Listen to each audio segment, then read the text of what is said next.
if you guys can get this circling around this way and this circling around this way, we're going to talk about this, oh, crud.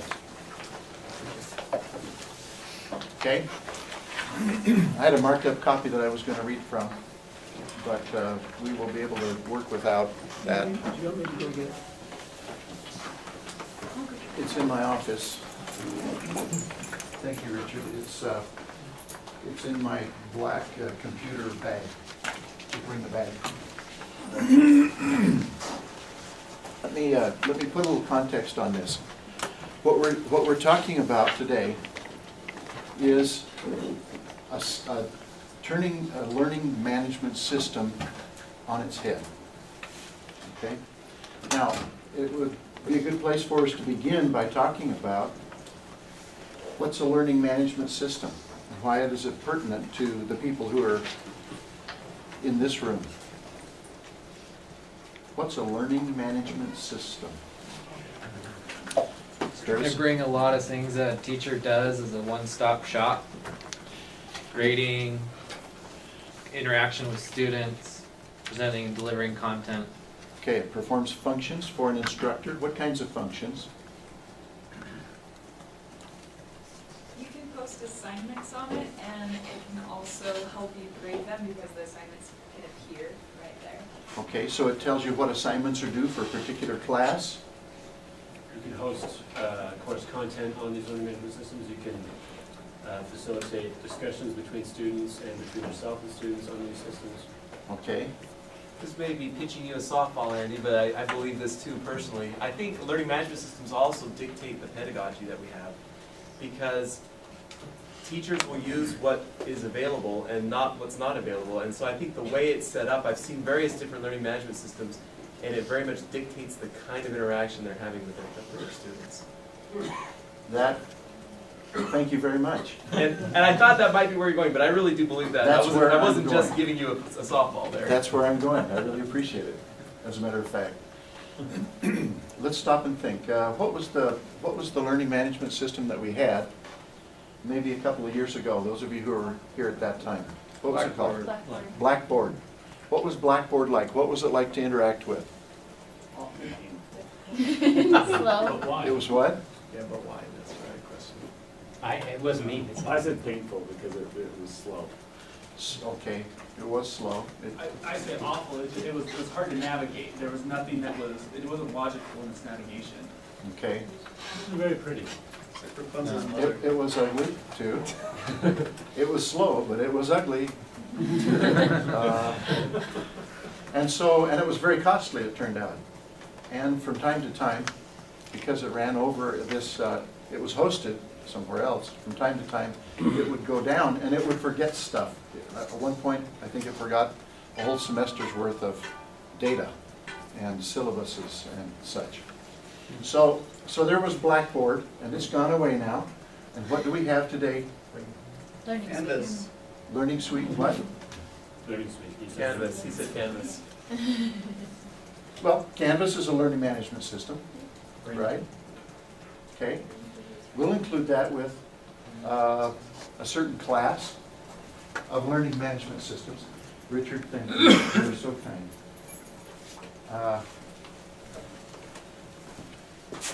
Okay. Now I've got my whoopee. As a matter of fact, my whoopee was out in the convertible when it rained yesterday. So everything that was marked is now completely red. That's the price of having a convertible. No, just remember, all transportation was once a convertible. Stop and think, you know. You were talking about Stone Age a few minutes ago. Oh, it's a wonderful regression. Okay, regression, I knew you'd identify with that. Okay, so we're talking about Learning Suite. Describe to me how Learning Suite works, what it does, what services, what functions does it provide for us? As of this year, there's a new grading feature in Learning Suite where you can set a rubric for the assignments that students turn to you and grade accordingly and view their submissions in Learning Suite. Okay, so it can grade assignments. What else can it do? How many functions in Learning Suite? Fred? I was gonna say, it not only provides a way to schedule and provide the syllabus and assignments and what's gonna be taught in each course, but it also helps guide the student so they know their progress through the entire course. Yes, it guides a student through the course by listing the assignments that are supposed to be turned in. Once they're turned in and scored, it shows the scores for the assignments, shows your progress, charts progress. It has all of the communication functions that we talked about before and more. It has digital dialogue, which is a great feature. It's beautiful, it's easy to interact with. Do you think? How many of you feel that it's an improvement over Blackboard? Okay, it's a massive improvement because we own it. Our school owns it. And the effort to create Learning Suite was epic. You guys that weren't closely associated with it have no idea how epic that and how massive this project was, how difficult, and it was done in time constraints that were impossible. But the team did it, and now they're all getting divorces, leaving for other professions. Many of them Ulcers, don't forget ulcers. are ulcers. Mike used to have a full head of hair. True fact. We just won't say when that was. Yeah, that was a while ago. Okay, so the point is, we have a wonderful learning management system. It's easy to interact with. It has lots of features. Now, okay, so here's kind of a prelude to the point that I want to make, which Rick has already kind of laid on the table for me. It's our job as instructional technologists to say, this is wonderful what we have today, but what else? What else is there? Okay, for instance, let's take a look. Let's take a look at Canvas, Brian. Okay. Tell me what's different about Canvas from Learning Suite and Blackboard. I am not familiar with either Blackboard or Learning Suite. Okay. You can integrate a lot of third-party apps and content Okay. very easily. You can bring in resources that you couldn't before. Okay. The grader in Canvas, the speed grader is phenomenal. The student's assignment shows up on the left side, your rubric for it shows up right on the same screen, but over on this side, you click on the cell that you want and it automatically calculates the points for you. And the discussion between you and the student on this assignment is just beneath the rubric. And so it's all right there, all the same. Interesting. Interesting. Yeah, that is true. So talking about how it can dictate pedagogy, one thing that's interesting about Canvas is how you can set up the modules to be linearly based so that people have to progress in a certain process. You can make it either so they can jump around and do whatever, but you can also make it so they can go through a specific process, which as a teacher, sometimes you want to, for example, quiz people and then reveal your answer after they've had a chance to struggle with it themselves. And so you can say, do this first and then hide this until after they've done this and then make it available to them. You can do things like that which allow you to do some of the things we can do in face-to-face interactions. So there is increased interactivity.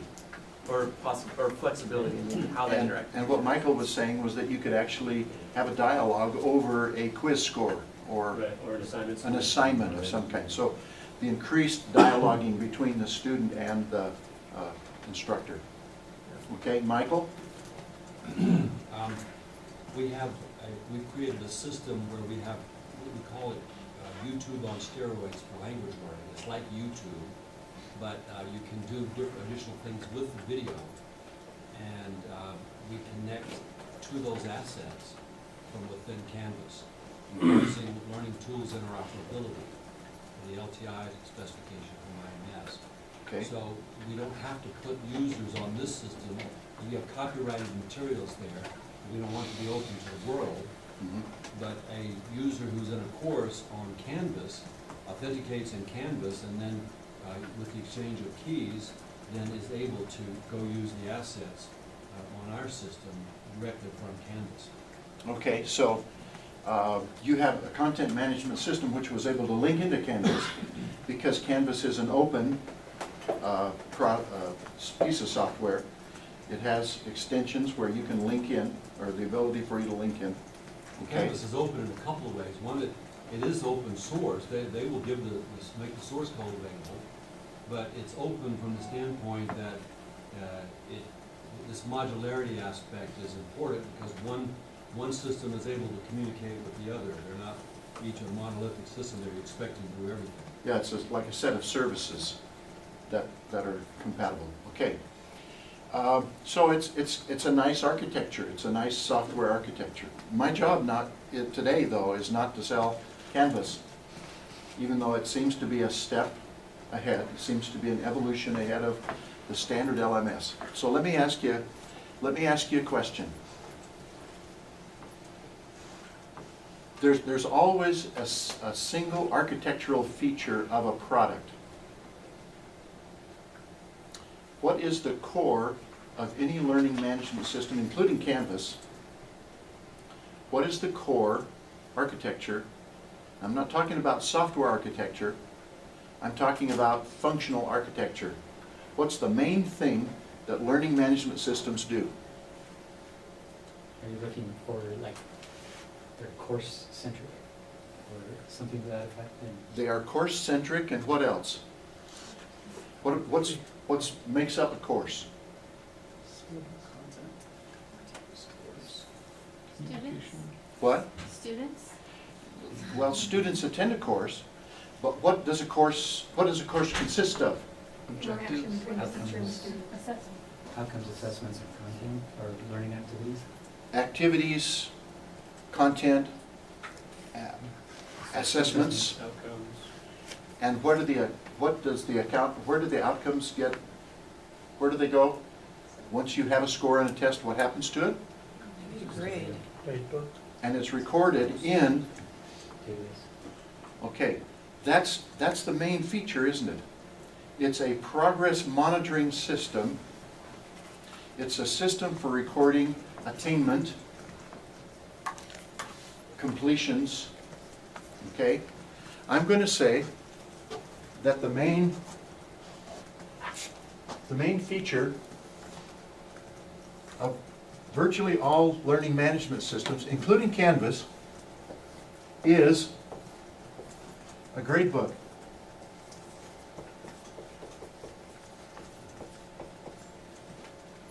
Okay, I was a 7th grade English teacher in Springville, and the most important document that I had was the grade book, where I had tests or quizzes or assignments due and the names of the students, and I recorded them. That grade book served a lot of functions for me. I not only monitored the progress of students, but I monitored how many students hadn't completed, and I was also able to evaluate where students were having trouble, what assignments were more troublesome than others. Okay, I'm just going to make a blunt statement, and you can argue with me later on this, that the prevailing metaphor underlying learning management systems today is a grade book, and that it specifies hoops that you have to jump through. Okay? Now that sounds really unmerciful, doesn't it? That's really blunt. But Rick, now explain to us your comment from earlier. About how it dictates the pedagogy? Yes. How does a learning management system dictate pedagogy? It does by this way, by just basically structuring everything around the hoops to be jumped through, kind of force a mindset that this is about information and about things being done, not about the interactions happening. And a lot of times we know, especially me, a lot of people know that I'm interested in social learning, those kinds of things. I believe some of the most important things happen in the conversations we have, and those aren't always as easily identified as a hoop to jump through, but they're things that are important. And I think we focus a lot on the quizzes and the assignments because that's the way learning management systems are structured. As a matter of fact, doesn't much of educational literature today, educational reform literature, talk about either in favor of creating hoops and making sure students go through the hoops, that's the high accountability kinds of education, or doing away with hoops and finding some alternative to hoops. That's one of the major debates in educational reform today. Now, Fred? Not to be in defense of learning management systems, but initially they just automated the process, and so they became a reflection of the prevailing pedagogy of the day. And now digital dialogue, for example, encourages conversations and participation in those conversations. So I think maybe the corollary is we can shape the pedagogy by the structure of the LMS. That's true. Yes, okay. This is exactly what I want to talk about now. Okay, so let's look at the paper that we have. This one here. This was written by a dean of a college of, not education, computing at Vanderbilt University.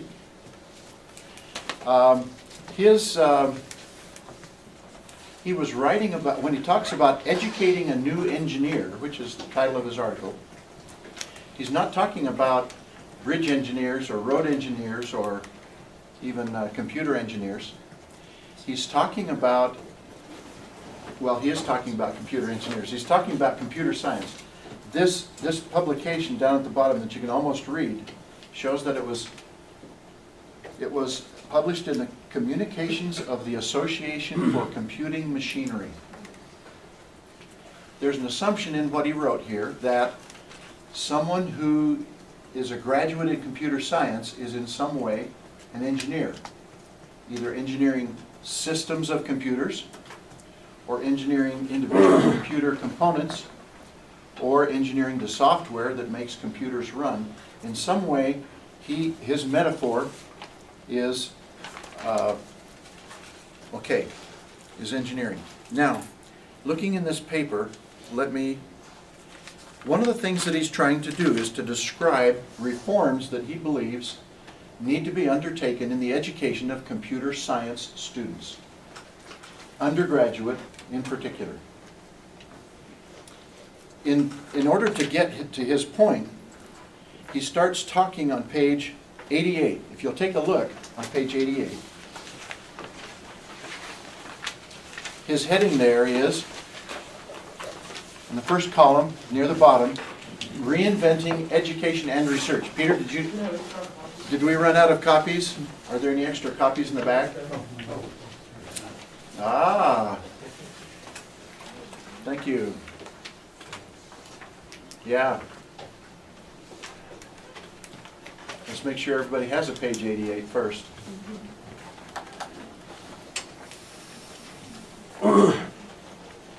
I know it's really primitive, but you know there's some nice things about this. You can underline. And if it gets rained on, it's pretty actually. Okay. Everybody got a copy now? Wendy, do you have a copy yet? Okay. We're looking at page 88, left-hand column near the bottom. Reinventing Education and Research. What Denning is saying here is we need to change the way that we train computer science students, undergraduate students. And he's describing what I'll leave you to read the core part of this article. I'm going to read you some sections. I'm just going to read certain paragraphs. So we're going to start with the first one there. Paradoxically, the tradition of the university system impede the characteristics of listening, completing, learning. Now, he's saying that the organization of today, the business of today, has to be a listening organization, a completing organization where agreements are made and kept, and learning. The organization has to learn from its experience and grow smarter as an organization. Mass-produced diplomas and large classes do not foster tailoring teaching to the individual student.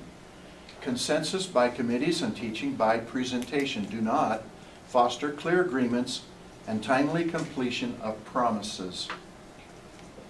The emphasis on personal contributions does not foster teamwork, and when coupled with emphasis on preserving academic traditions, on building accurate models before taking action, It does not foster organizational learning.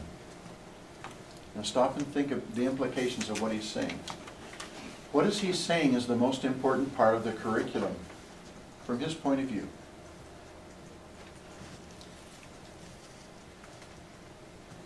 What does he think are the most important things that students come out with as skills or? It's like the same soft skills we referred to earlier, listening, completing, learning. He would like students to be able to listen and to complete obligations. Working teams. Huh? Working teams. And work in teams, okay? Look at the, so he says a two-part strategy is required to transform education and research into an effective combination. Number one, broaden research. Enter into collaborations with groups in other fields, connect project goals to real concerns, and insist that all project members can articulate those goals and connections.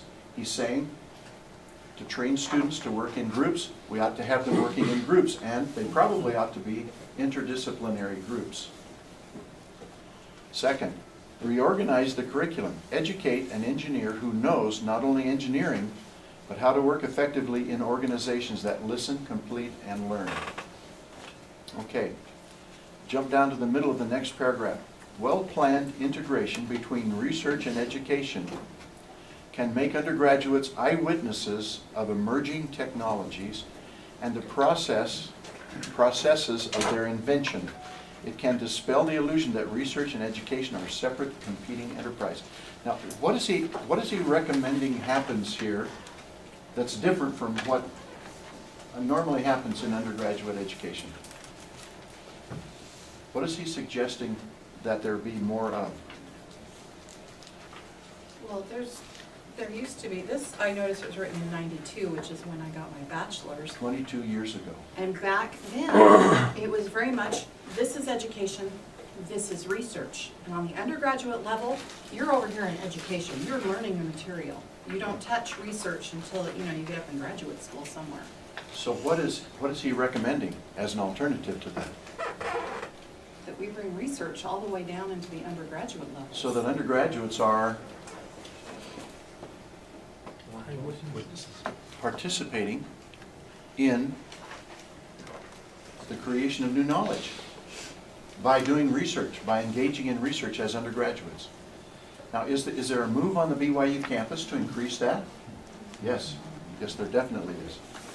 It gets published in the BYU News when it happens, and a student goes to a conference and gives a paper at a big conference, or publishes some important paper that gets recognized in the world.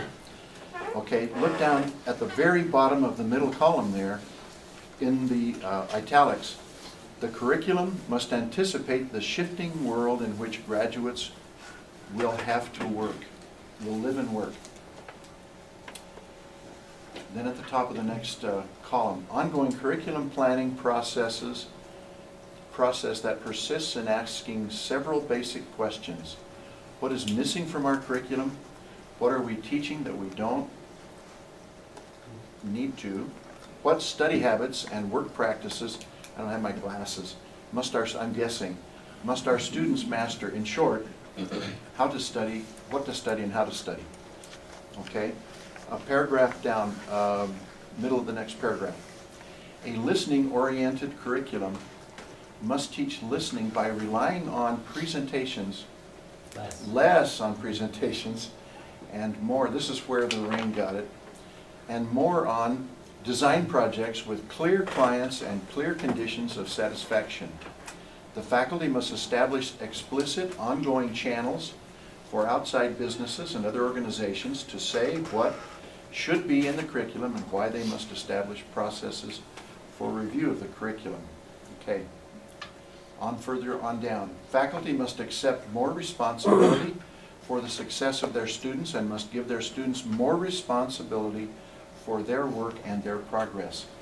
He says in a later place that students need to be given greater responsibility for their own education. Now, he means this not in the sense of that students just begin to select only what they want, that life is a buffet, but that they should participate in realistic knowledge production, okay? Look on page 89 at that table. It says faculty declarations for a new curriculum. Item number 2 there is our curriculum will be oriented around 3 major exhibitions. Now, what does he mean by that, exhibitions? It means students exhibiting their work. Places where they either present a project or where they undertake a project that's fairly long, like a semester at least, and report on it. Do we do that in our department here at the graduate level? Do we have projects that you engage in, internships that you engage in? Okay, this is our way of giving you realistic hands-on experience, and we encourage that. That's part of what we do. Number 4, we expect students to take responsibility for their own learning.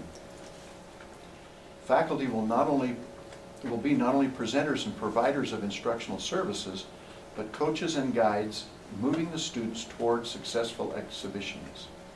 Working with their advisors, students will maintain portfolios of their accomplishments during their stay in our department. Now, look on that same page 89 in the first column, about halfway down. The curriculum must be designed to constantly put students into situations in which they must organize themselves for new learning. It's impossible for us to teach you everything about instructional technology that you need to know. It's a very broad field. There are many different parts of it, and the more you drill down, the more you find that there is there. You have to become your own manager of learning, and one of the skills that you have to acquire while you're here is managing your own learning. If all you're doing is sitting in classes, taking notes, and trying to satisfy a professor, then you got it wrong. Okay? You should use classes as a springboard for your own thinking, for your own research, for your own inquiries. Don't just jump through hoops. As a matter of fact, let me now change the topic back to learning management systems, okay? So is he describing a world of education? Now let's make sure it gets all the way to the back. Is he describing a kind of education, a regime of education, which we are caught in? This is a vortex. He talks about how hard it is for professors because they live under this publisher-perish mentality. How hard it is to escape the system and actually engage in teaching and mentoring. Let's suppose, what's an alternative to the grade book? Let's go back to the grade book metaphor for a second. What's the main relationship between people who are engaged in a grade book relationship? What's the dynamic of that relationship? Teacher, Larry?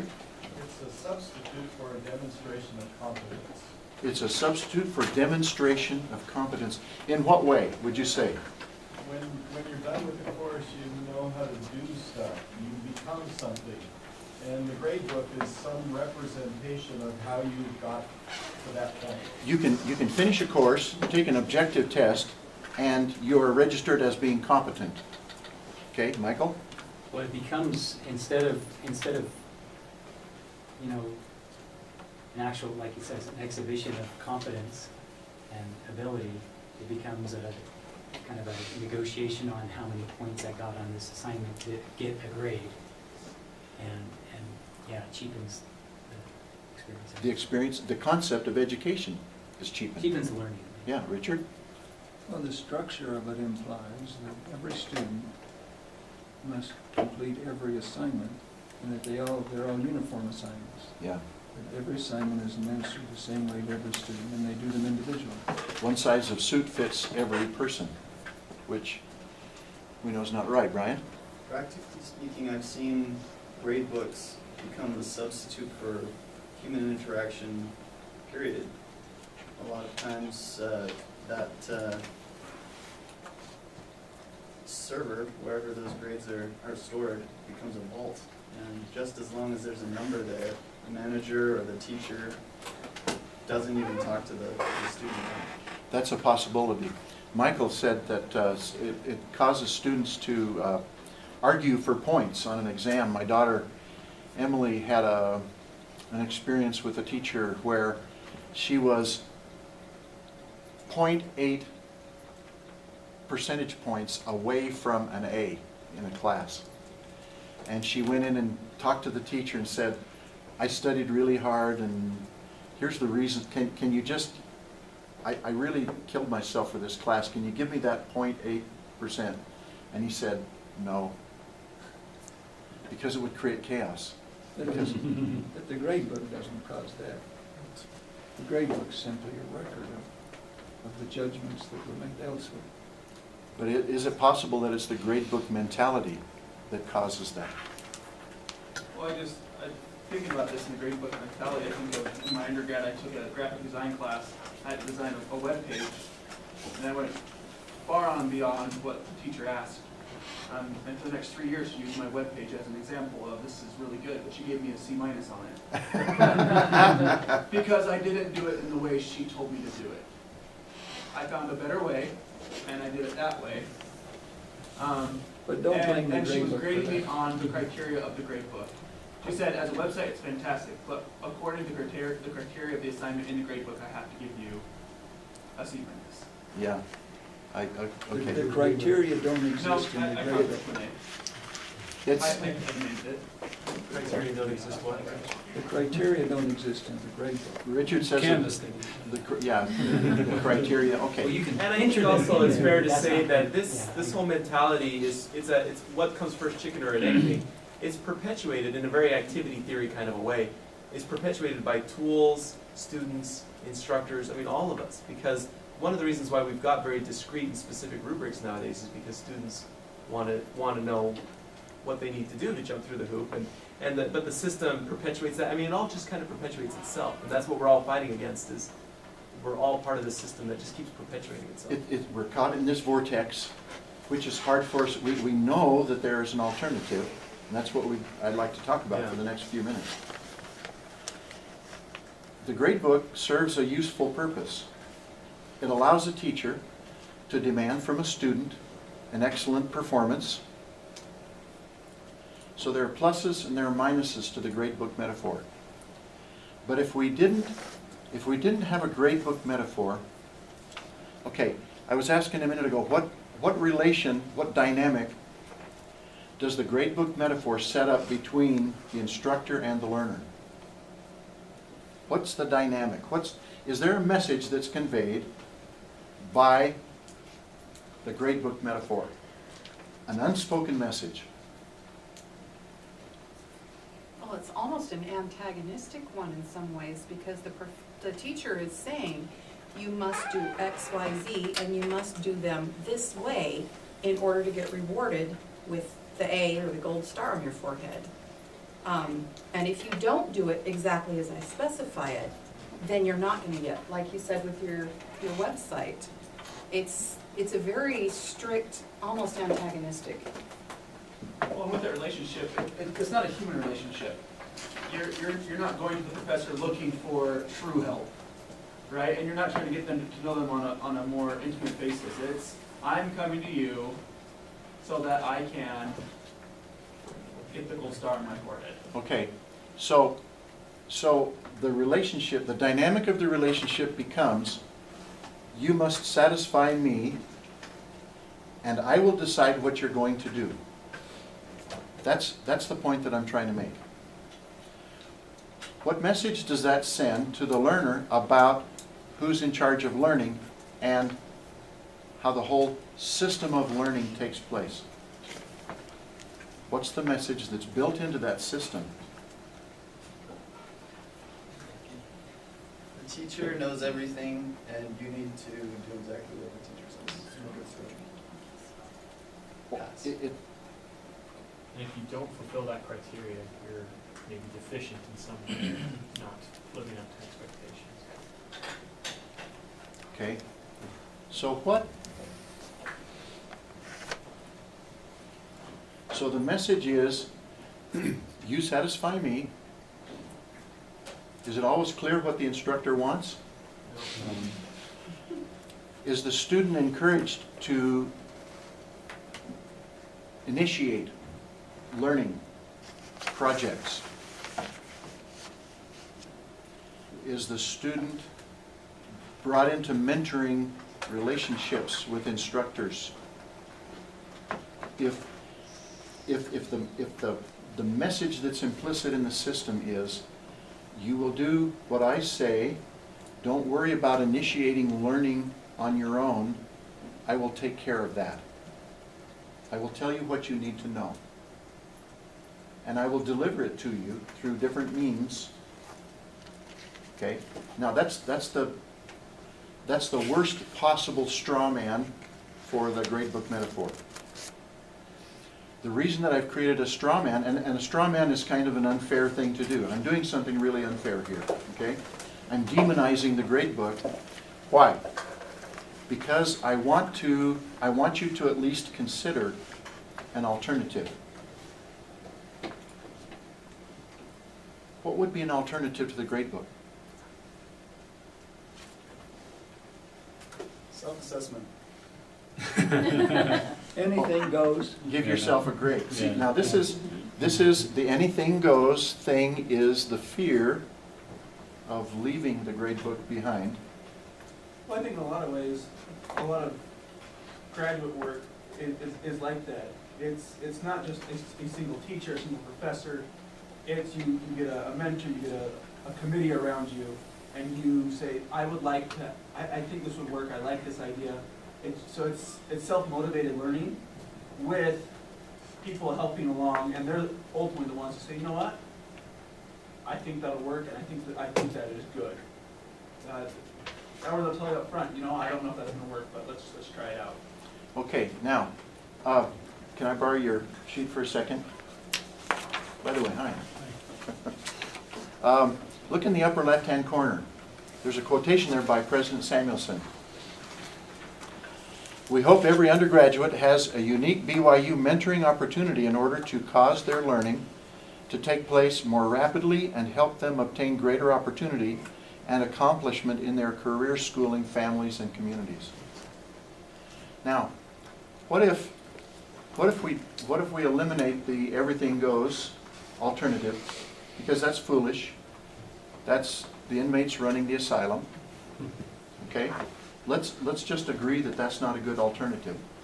What are other alternatives that reverse the dynamic of, I know what you need to know and I will tell you, so if you will just comply, I will educate you? What's the alternative? What would we hope? What would we hope the attitude within the learner would be toward learning? It would be more of a self-directed learning, saying, I am interested in this. Help me figure out what it is I need to know to get where I want to be. Yeah. Now, is everybody going to have the same goals, the same learning goals? So how do we learn, how do we prepare undergraduate chemistry students to apply to medical school if they're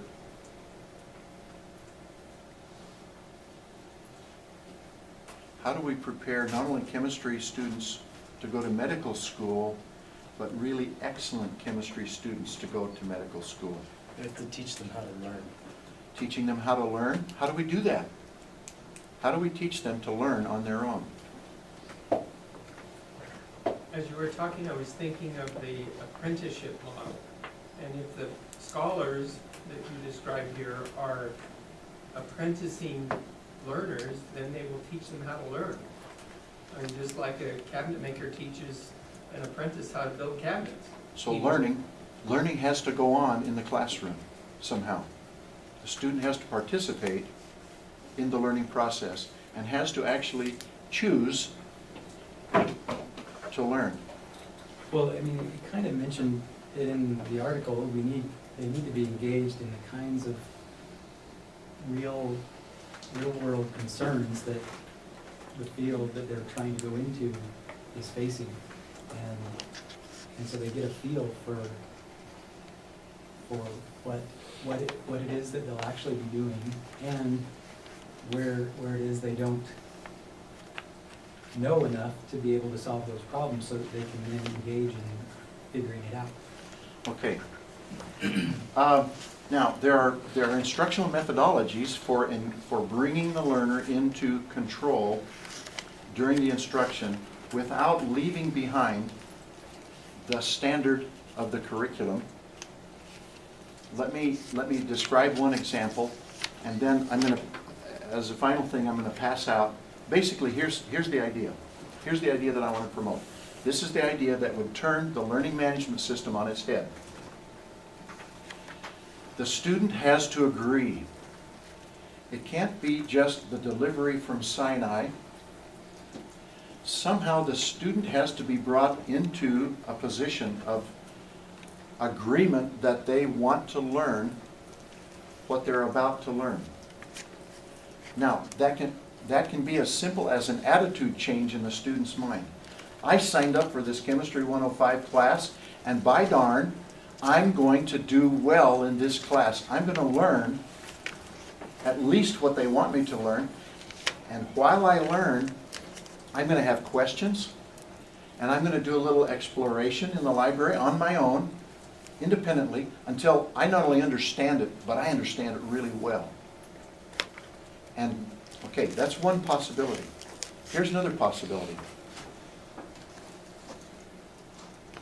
What if we change the curriculum in the sense of the kinds of activities, the kinds of learning activities that students engage in? I'll give you a description of a process called problem-based learning.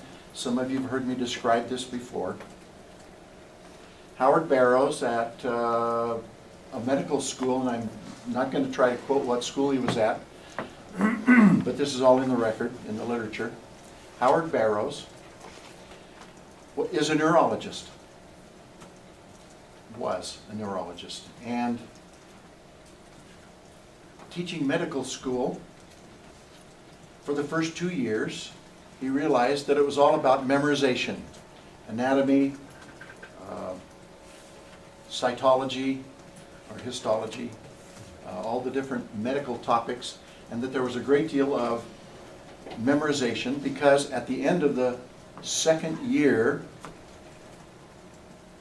there was a test which asked them to regurgitate the information on this from the first 2 years' worth of classes. If they pass the test, they get to go on into the third year, where they actually go to a hospital and actually start meeting real patients. If they don't pass the test, they're out. Okay, so Barrows said there's got to be a better way for us to administer instruction to these first 2 years of students than to just have them memorizing what the textbook. Okay? So he convinced them to give to him a third of the incoming students in one of the freshman classes, and they would go into groups of 5 or 6 students, and there would be a tutor sitting with these 6 students. Now, the tutor was not, I'm here to teach you everything. The tutor actually possessed a book, and the book was essentially a patient on paper. The group was organized with 4 posters that the members of the problem-solving group were to maintain. At the top of one poster it said, "What we know." At the top of the second poster it said, "What we need to know." At the top of the third, "Where can we find it?" And at the top of the fourth, assignments, tasks. So here's the tutor sitting in with this group saying, okay, we're going to solve a medical problem. Here is the problem. And they would go over what the presentation of the case was. This patient came in, had a so-and-so, complained of a such and such, and said that the following, they seen the following doctors about it, and it still wasn't going away. And then the tutor would fall silent, and the students were expected to ask questions. Well, first-year medical student, they probably don't know what good blood pressure is. Some of them won't know what the appropriate body temperature is. And so they are asked to solve this problem, a real medical problem. And in the book here is a history and all of the data for that patient. Okay? So, and the book that I saw Howard Barrows give a demonstration of this method. I was at a conference at Georgia Tech. And the patient book was about this thick. It had photos and x-rays and all kinds of things. Barrows sat as the tutor. Problem-solving group. Seniors who were on their way home for Christmas vacation. Engineering students. Not medical students. So they were as pure as the driven snow with respect to, they were completely innocent of any medical knowledge, really. Okay, so Barrows read the patient. The students, he fell silent and said, okay, what are you going to do? What do you need to know? And as he proceeded, the students started asking questions, learning the ground rules, and within 2 hours, there was an hour problem-solving period, a break of about a half an hour, and then another hour problem-solving period. Within 2 hours, these engineering students had solved the problem. And it wasn't like, you know, oh, you've got arthritis, or you've got... It was a chronic, intermittent, degenerative nerve disease. Okay, so it's not the kind that's there all the time. You've got it, and it's with you all the time. Your nerves, something's degenerating in your nerves, and it doesn't present itself to you all the time. It comes and goes, and it's one of those really tricky things. Oh, doc, I'm feeling bad. Oh, but I feel great today, but I felt bad yesterday. Within 2 hours, they had solved this problem. And it was pretty interesting, because it was a sophisticated problem and they were unsophisticated students, but somehow they had learned how to use the resources. They had medical textbooks available to them. They had the internet available to them. Now, here's the important thing. Barrows, when he took over the first 2 years of these medical students' education, had a series of problems, one after another. So for 2 years, all day, every day, these students were solving medical problems. Now, when they got to the 2-year test, how did those students do on the test? It's a memory test. What's the name of this nerve that goes through this hole in the skull? Where does it go? Probably terribly. There's my straw man. I would say they did better because their learning was contextualized. They did basically the same. We got 1 vote for terribly, one for better, and 1 for just the same. And it was the same. They passed the test. They got to go into the clinical year. They didn't do worse than the people who'd been memorizing. But when they got into the clinical year, where they met real patients, how well do you think they did? Compared to the control group, who had not met a patient or solved a medical problem up to that point. They did better. They did way better. They had, in that same 2-year period of time, they had learned more. Now, look at President Samuelson's quotation again. We hope every undergraduate has a unique BYU mentoring opportunity in order to cause their learning to take place with more rapidity. Isn't that kind of what happened in the Barrows example? Okay, now, here's the thing that I'm saying. Somehow, we have to think of a way to change the mentality of the student and the mentality of the instructor so that instead of it being this relationship coming from Olympus, I'll decide everything for you, we have to help the students participate more. It's not like an absolute thing, it's not like an all or none thing, but we need to tip the balance in favor of the students taking initiative for their own learning. Now, as graduate students, we have warned you and put you on notice, you're responsible for your own learning. And you need to act in a professional way. You need to act as if you were professionals starting now. Okay? But the point is, you don't try to jump through hoops. There's nothing actually, I can speak for myself, but I think that most faculty members in this department don't like the mentality of a student coming in and saying, well, can I get that extra 0.8% point so I can get my A? Okay? That says, I'm doing just exactly what you're telling me to do, and I'm not taking initiative here. I'm not trying to exceed expectations. When you go out into the real world, and you have a real boss and a real job, you need to exceed expectations all the time. That needs to be the way you operate. And if you do, you'll prosper. And if you don't, then you'll be just run-of-the-mill.